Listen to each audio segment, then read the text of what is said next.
বললাম এতদিনে আমার জীবনটা জাহান্নাম করে দিচ্ছে। চলে যাওয়ায় বাঁচলাম, আর এর মধ্যে চলতে থাকে আমার জীবন। কলেজে যাওয়া, মাঝে মাঝে ঘুরতে যাওয়া, বাড়িতে মাঝে মাঝে কোনো কাজ করা, দেখতে দেখতে 2 মাস চলে যায়। এখন আঙ্কেল আন্টি আমাকে নিজের সন্তানের মতোই মনে করেন।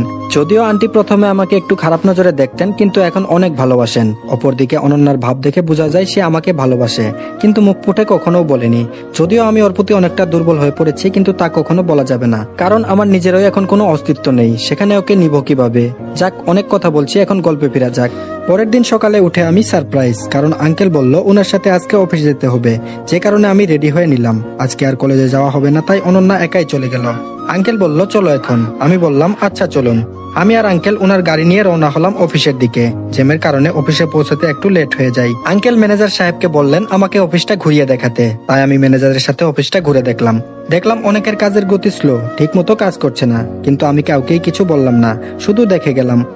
আর সম্পূর্ণ অফিস ঘুরে আঙ্কেলের রুমে পৌঁছে দেখলাম আঙ্কেল এখনো এখানেই আছেন। আমি বললাম আঙ্কেল, অফিসের লোকদের কাজের গতি অনেক স্লো। আঙ্কেল বলল ওদের কাজ সব সঠিকভাবে করা উচিত, বেতন তো অনেক বেশি দেওয়া হয়। আর এদিকে অনন্যা কলেজে চলে গেল, আর আড্ডার স্থানেও চলে গেল। তখন রীতা বলল কিরে আবির আসলো না কেন আজকে? অনন্যা বলল ওই বাবার সাথে অফিসে গিয়েছে। রীতা বলল আচ্ছা। অপরদিকে আমান সাহেব আবিরকে সব বুঝিয়ে দিচ্ছে, আর তিনি বলছেন এখন থেকে প্রায় সময় তুমি অফিসে আসবে, তাহলে আমিও একটু মুক্তি পাবো। কাজ বুঝিয়ে দেওয়ার পর আবির তার রুমে এসে ভাবতে লাগলো কর্মীরা তো ওদের কাজ ঠিক মতো করছে না, এর কারণ কি? না, আমাকে এই খোঁজ নিতে হবে, আর কাজ ঠিক মতো করলে আরো অনেক বেশি লাভবান হওয়া যাবে। যেই ভাবা সেই কাজ। আবির তখন বেশ কয়েকজনকে ডেকে নিল। আবির বলল আচ্ছা আপনারা আপনাদের কাজ ঠিক মতো করছেন না কেন? তখন কর্মীরা বলল আমরা পরিশ্রম করি অনেক, আর সেই তুলনায় অনেক টাকা কম পাই, আর অন্য ফ্যাক্টরিতে আরো ভালো টাকা পেতাম। আবির বলল আপনাদেরকে বেতন কত দেওয়া হয়? একজন কর্মী বলল 10,000 টাকা। শিট, এই কথা বলে টেবিলে একটা বাড়ি দিল, আর বলল আপনাদের সাধারণ স্টাফদের বেতন তো 15,000 টাকা, আর যারা আপনাদের উপরে তাদের বেতন 20,000, কিন্তু আপনারা পান 14,000। আপনারা যান, ন্যায্য মূল্য আপনারা পাবেন, আপনারা কাজে মন দেন। সকল কর্মীরা খুশি হয়ে তাদের কর্মস্থলে ফিরে গেল। তাদের এখন খুশি খুশি লাগছে, তারা কাজে গেল। তবে এখন আমার অনেক কাজ করতে হবে। কে এই সকল কাজ করেছে? আমি আঙ্কেলের রুমে গেলাম আর সবকিছু খুলে বললাম। তখন আঙ্কেল ম্যানেজার সাহেবকে ডাকলেন। আঙ্কেল বললেন সকল কর্মীদের বেতনের খাতাটা আমার কাছে নিয়ে আসুন। ম্যানেজার সাহেব বলল ইয়ে মানে আপনার খাতা দেখার প্রয়োজন নেই, ওগুলো তো আমার কাজ, আমাকে করতে দেন, শুধু শুধু আপনার কষ্ট হবে। আঙ্কেল বলল আপনাকে আনতে বলেছি। ম্যানেজার বলল আচ্ছা আনছি। এই বলে ম্যানেজার চলে গেল, আর কিছুক্ষণ পর আসলো খাতা নিয়ে। আঙ্কেল আমাকে বললেন দেখতে। আমি মিলিয়ে দেখলাম প্রায় 10 কোটি টাকার মতো হাতিয়ে নিজের নামে করেছে। এটা আঙ্কেলকে বলার পরে আঙ্কেল ম্যানেজারকে বললেন আপনাকে চাকরি থেকে বাদ দেওয়া হলো, আর যে সকল টাকা নিয়েছেন তা কোম্পানির অ্যাকাউন্টে দিয়ে যাবেন, না হলে আপনাকে পুলিশে দিতে বাধ্য হব। এটা বলার পর দেখলাম ম্যানেজার পকেট থেকে কি যেন বের করছে। পরক্ষণেই খেয়াল করলাম তার হাতে বন্দুক। তিনি সেটা বাহির করলেন, আর আঙ্কেলের দিকে যখনই মারতে যাবে তখন আমি আঙ্কেলের টেবিলে হাতের কাছে থাকা কাচের গ্লাস দিয়ে ম্যানেজারের দিকে ছুঁড়ে মারলাম। তখন ওই তার হাত থেকে রিভলভারটা পড়ে গেল, আর আমি তা নিয়ে তার দিকে তাক করলাম। আর এদিকে আঙ্কেলের ডাকে সিকিউরিটি এসে পড়েছে। আঙ্কেল পুলিশকে খবর দিলেন। কিছুক্ষণ পরে পুলিশ আসে এবং তাকে গ্রেফতার করে। যাওয়ার আগে আঙ্কেল তার অ্যাকাউন্ট থেকে কোম্পানির অ্যাকাউন্টে সকল টাকা ট্রান্সফার করে নিয়ে নিলেন। তারপর পুলিশ ম্যানেজারকে নিয়ে চলে গেল। সকল কর্মীরা অবাক, কেন পুলিশ এসেছে বা কি কারণে ম্যানেজারকে ধরে নিয়ে গেল। আমি গিয়ে বললাম আপনাদের যে ম্যানেজার ছিল সে আপনাদের টাকা কেটে কেটে তার অ্যাকাউন্টে জমা করত, তাই তাকে ধরে নিয়ে গেছে। শুনেন, সকল স্টাফদের বেতন 15,000 টাকা, আর তাদের উপরে যারা আছে তাদের বেতন 20,000 টাকা। এই কথা শুনে সকল স্টাফ আনন্দে মেতে উঠল। আমি আরো বললাম এখন থেকে যদি ভালো মতো কাজ করেন তাহলে আপনাদের বেতন আরো বাড়ানো হবে। সকল কর্মী বলল এখন থেকে আমরা আমাদের সর্বোচ্চ দিয়ে কাজ করব, তাহলে যে যার মতো কাজে চলে যান। তখন সবাই যে যার মতো কাজ করতে লাগলো। সেদিনের মতো আমি আর আঙ্কেল বাসায় চলে আসলাম। আসতে রাত হলো, তাই আমি এবং আঙ্কেল ফ্রেশ হয়ে রাতের খাবারের জন্য খাবার টেবিলে গেলাম। আঙ্কেল বলল এখন তো নতুন ম্যানেজার লাগবে। আমি বললাম হোম। আন্টি আর অনন্যা বলল ম্যানেজার লাগবে মানে? আগের জন কই গেল? তখন আঙ্কেল সব খুলে বললেন। আমি বললাম পত্রিকায় বিজ্ঞাপন দিয়ে দেই, তাহলেই ম্যানেজার পাওয়া যাবে। আঙ্কেল বলল আচ্ছা ঠিক আছে। পরের দিন আঙ্কেল একাই অফিসে গেলেন, কারণ আমি আজকে কলেজে যাব, তাই আমরা দুজন মানে আমি আর অনন্যা কলেজে গেলাম। তারপর আর কি, প্রতিদিনের নেই আড্ডা দেওয়া। আমি বললাম আচ্ছা তোদের ইচ্ছা কি, বড় হয়ে কি করবি? ছেলে ফ্রেন্ড 3 জন বলল আব্দুল্লাহ গ্রুপ অফ ইন্ডাস্ট্রিতে চাকরি করবে, আরেকজন বলল আমার বাবার ব্যবসা করব, আর মেয়েগুলার কথা কি বলবো, ওরা স্বামীরটা বসে বসে খাবে মজা করে। আপনাদের তো বলা হয়নি, রাহাত আর মেহেদি দুজনে সাইমা আর আমার স্কুল জীবনের বেস্ট ফ্রেন্ড লিমার সাথে প্রেম করছে। সেদিনের মতো ক্লাস করে বাসায় চলে আসলাম। রাতে খাওয়ার পরে মনে মনে ভাবতে লাগলাম ভাইয়া আমার সাথে এমন কেন করলো? আমি তো তার কিছু করিনি, যে কারণে আমাকে বাসা থেকে বের করে দিল, তাও আবার কোনো এক মিথ্যা অপবাদে। আমি কি আর কখনোই আবার আগের জায়গায় যেতে পারবো না? সারা জীবন কি এভাবেই থাকতে হবে কোনো এক মিথ্যা অপবাদ নিয়ে? এটা চিন্তা করে চোখে জল এসে গেছে। চোখটাও বিশ্বাসঘাতকতা করে, না চাইলেও কেন যেন চোখের জল আসে। অনেকদিন তো হলো মায়ের সাথে কথা বলি না, তাই আমি আমার ফুফাতো ভাইকে কল দিলাম, আর পরক্ষণে সে রিসিভ করলো। আমি বললাম কেমন আছিস? আরাফাত বলল ভালো আছি, কিন্তু আপনাকে তো চিনতে পারলাম না। আমি বললাম আমি আবির। শুন, মা কেমন আছে? আবির বলল তেমন ভালো না, তোর কথা অনেক বলে। তবে শুন, তোর এই ব্যাপারে বাহিরের কেউ জানে না। যদি কেউ তোর কথা জিজ্ঞেস করে তাহলে কিছু একটা বলে দেয়। এই তো সেদিন আমি তোদের বাসায় যাই আর দেখি রায়পুরে তোর যেই খালামণি থাকতেন তারা এসেছেন।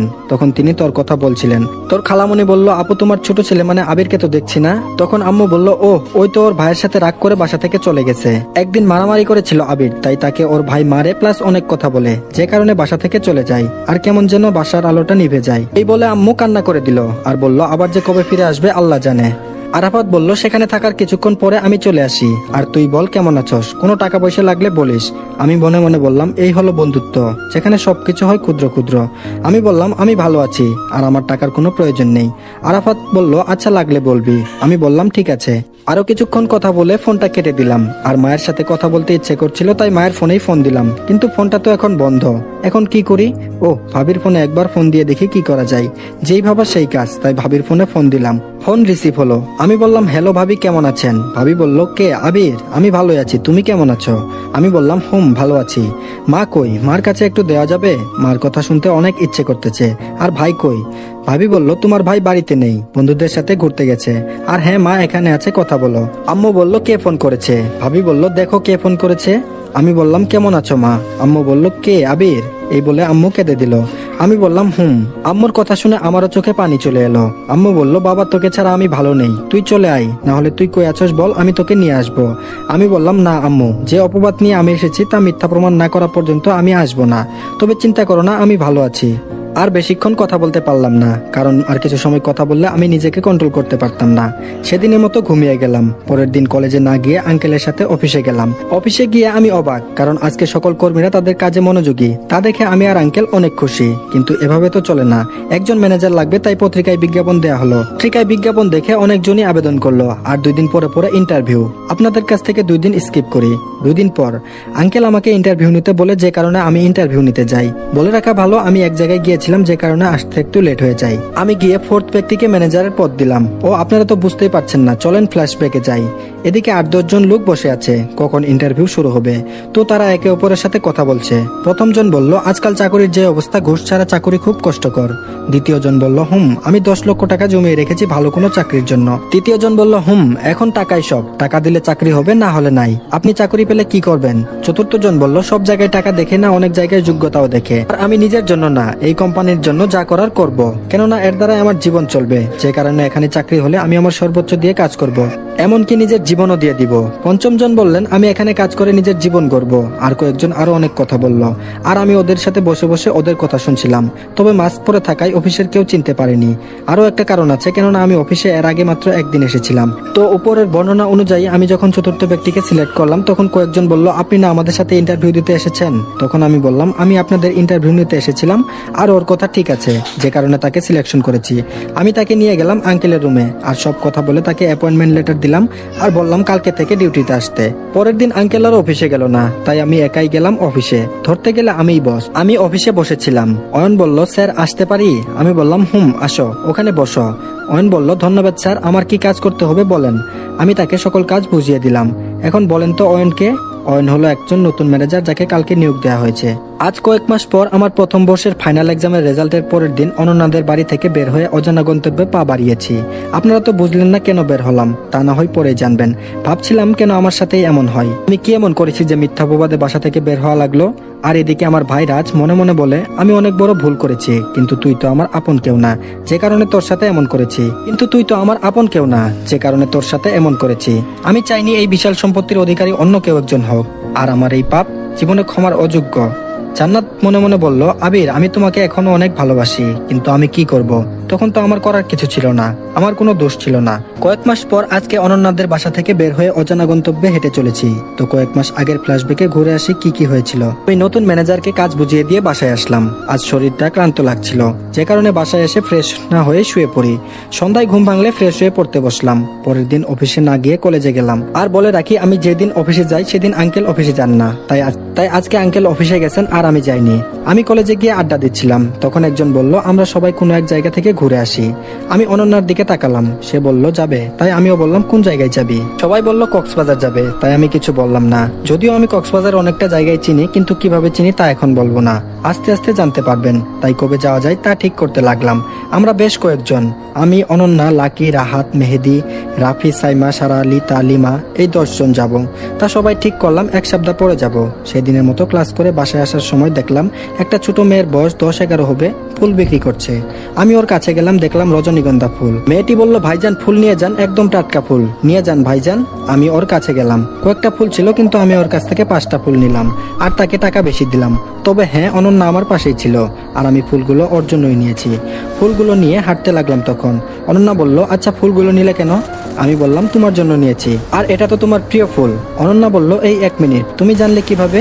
আমি বললাম তোমার মনে আছে যেদিন তোমার বাসায় ছাদে প্রথম যাই, সেদিন তুমি বলেছিলে তোমার প্রিয় ফুল রজনীগন্ধা, কিন্তু তোমার কাছে এই ফুল নেই কারণ তুমি লাগানোর পরে মারা গিয়েছিল। অনন্যা বলল ও। আমি তাকে ওই ফুলগুলো দিলাম আর তাকে দেখে বোঝা যায় সে অনেক খুশি হয়েছে। ওর সাথে কথা বলতে বলতে বাসায় চলে আসলাম। এরপর কয়েকদিন কলেজে গেলাম না, তাই অফিসে গেলাম। এখন কর্মীরা তাদের কাজের প্রতি প্রায় দ্বিগুণ বাড়িয়ে দিয়েছে, আর আমি আঙ্কেলের সাথে কথা বলে সবার বেতন আরো 2000 বাড়িয়ে দিলাম। 6 দিন পর আজকে কলেজে গেলাম আর সবাইকে বললাম কালকে সঠিক ঠিকানায় সবাইকে চলে আসতে। তো পরের দিন সবাই ঠিক মতো চলে আসলো। আমরা ছোট একটা মিনি বাস ভাড়া করেছিলাম, ওটাতে গিয়ে উঠলাম। আমি মাঝামাঝি একটা সিটে বসেছি, আমার সাথে অনন্যা বসেছিল আর সে বসেছিল জানলার পাশে। জার্নি করার সময় কখন যে ঘুমিয়ে পড়েছি নিজেও জানি না। যখন ঘুম ভাঙলো তখন দেখলাম আমার মাথা অনন্যার কাঁধে। আমি বললাম সরি। অনন্যা বলল সরি কেন, আমার কাঁধেই তো দিয়েছ। আমরা আমাদের গন্তব্যে চলে আসলাম আর একটা হোটেলে উঠলাম। যেহেতু রুম অনলাইনে বুক করা ছিল তাই আর সমস্যা হয়নি। এক রুমে 2 জন করে, মেয়েদের 4টা আর ছেলেদের 2টা। আমরা রুমে গিয়ে ফ্রেশ হয়ে নিলাম, তারপর দুপুরের খাবার খেলাম, তারপর এক ঘুম। তার আগে প্ল্যান ছিল কালকে বের হবো ঘুরতে। অপরদিকে আগে যেই কলেজে পড়তাম ওখান থেকে বাস এসে থামলো হোটেলের সামনে, কেননা তারা কলেজ থেকে 3 দিনের বনভোজনে চট্টগ্রাম এসেছে। তাদের এখানে আসতে বিকাল হয়ে যায় আর যে যার মতো রুমে চলে যায়। এদিকে চোখ মেলে দেখি সন্ধ্যা হয়ে গেছে আর আমার সাথে ছিল রাহাত। আমি বললাম ওই হারামি উঠোস না কেন, কয়টা বাজে? রাহাত বলল কয়টা বাজে? সন্ধ্যা হয়ে গেছে, তুই এখনো উঠোস না, নাহলে আমি পানি মারবো, শালা ঘুম থেকে উঠ। রাহাত বলল আরে উঠতেছি, পানি কেন আবার? ফ্রেশ হয়ে সবাই ছাদে গেলাম। আমাদের এখান থেকে সমুদ্র সৈকত কাছাকাছি, যে কারণে ছাদে উঠলে উত্তাল সমুদ্র কিছুটা দেখা যায়। আমরা ছাদে আড্ডা দিয়ে বললাম আজকে তাড়াতাড়ি ঘুমিয়ে পড়বি, কালকে সকালে সৈকতে যাব। আমরা নিচে নেমে খেয়ে যে যার রুমে চলে গেলাম। সকালে রেডি হয়ে নিলাম আর আমাদের আনা ডিএসএলআরটা নিয়ে নিলাম। অপরদিকে বনভোজনে আসা তারাও বের হলো সৈকতের দিকে। আমরা এগিয়ে যাচ্ছিলাম, তখন কয়েকটা পরিচিত মুখ আমার সামনে ভেসে উঠলো। আমি অনন্যাকে বললাম অন্যদিকে চলতে। অনন্যা বলল কেন, কি হয়েছে? আমি অনন্যাকে কানে কানে বললাম এখানে আমাদের আগের কলেজের ছাত্র প্লাস শিক্ষকদের দেখা যাচ্ছে।